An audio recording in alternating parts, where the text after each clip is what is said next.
Good morning. This morning's podcast is based on really the hate of bad grammar, punctuation, spelling, layout, even the quality of a logo in spam emails. So this morning I got a message from a client who signed up to one of my new services, and I had to kind of look into their hosting account and all these other stuff to get everything set up. So naturally, when they receive an email from their hosting account to say that their account will be suspended, the first thing that they would probably do is send it to me and say, "Oh, I've got this. I don't know what it is." So read the email from top to bottom, and from the first check obviously is who's it sent from. So that's usually gives away the clues. Usually some very odd email address, even though it says the company name or something like that, but the ending of it is usually some random extension. And then looking down again, it was like, wait, this is even written in German, the sent from name. So I was like, okay, let's go on. The logo, shocking, blurred, doesn't look good. Moving down, the name is written in all caps in 1 minute, then one character is uppercase and then the rest are lowercase in another line. The punctuation is shocking and it basically doesn't read well. However, the subject line reads great. Final note is your account is going to be suspended. Right, so what does that do? That really gets to the heart of, it really gets you to pay attention. So you start panicking, and then it has all these action points. Click this link to do this. Click this link to do that. But then, looking further down, you look and you see that the company address is actually in a totally different continent to the one of the company whose company address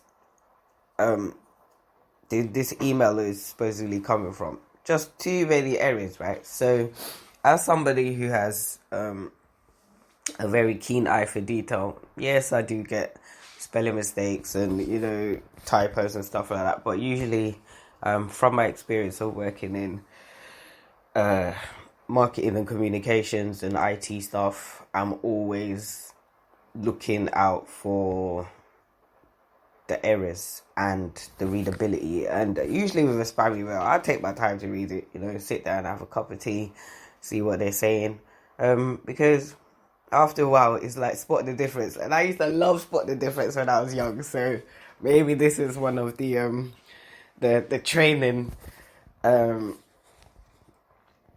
learning, practices that I've put into place from when I was young that I didn't realize would benefit me later in spotting spam emails and and other anomalies.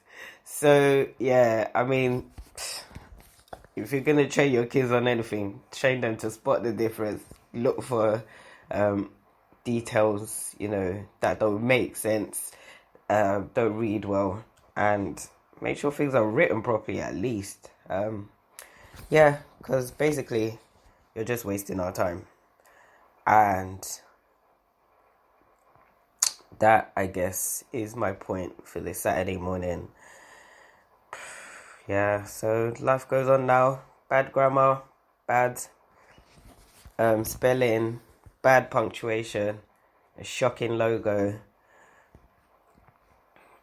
and just random message email details, wrong registered address. All these kind of things are what you need to spot in a spam email. Before you do anything, Just take time, read it properly. Don't get panicked by the subject line. Nah, that's where they get you. That's the hook. What you really need to look at is the content. And yeah, so doing content for over, I don't know how long, yeah, for about 13-14 years. That's what's helped me. So yeah, I hope that's useful, and keeping an eye out. Don't get panicked, and never click any links. Never, ever, ever. And furthermore, go and log into your account that is supposedly getting suspended, or contact your account manager, or go on their website and get more information that way. Never click the links from these emails. So if you want to find out more about me and my work, visit www.logictocreate.com. Or follow me on Twitter, Instagram, and Facebook with @Logic2Create. And I'm also on LinkedIn and also on YouTube. So just building those up at the moment. So hopefully you'll get some videos. Take care and stay safe and secure.